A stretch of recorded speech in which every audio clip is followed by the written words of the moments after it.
মুর্শিদাবাদের সারগাছি রামকৃষ্ণ মিশনের নিয়ন্ত্রণাধীন ধান্যগঙ্গা কৃষি বিজ্ঞান কেন্দ্রের আওতায় ভারতীয় কৃষি বিজ্ঞান অনুসন্ধান পরিষদ অর্থাৎ আইসিএআর এর পৃষ্ঠপোষকতায় শুরু হয়েছে পঞ্চম কৃষি সমৃদ্ধি মেলা।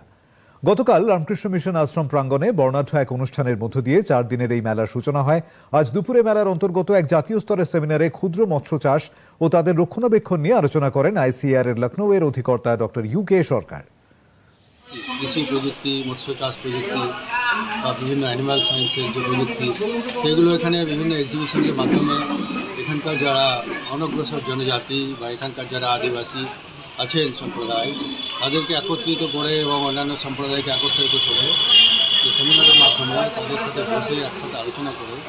তাদের নলেজটাকে এনহান্স করা হবে এবং তারা কি চায়, কৃষি প্রযুক্তি যে সমস্ত সুফল তারা যে পাবে, সেটা করতে গেলে তারা যদি নলেজটা সম্বন্ধে বিস্তৃত না জানে, তাদের যদি স্কিল না থাকে, তাদের যদি রিসোর্স না থাকে, তাহলে সেটা তো এগিয়ে যেতে পারবে না। তো আজকের উদ্দেশ্য এটাই হচ্ছে যে তাদের সাথে আমরা একসাথে আলোচনা করে জেনে নিতে চাইছি এবং অনেক কিছু নতুন নতুন তথ্য ওনাদের সামনে পেশ করতে যাচ্ছি।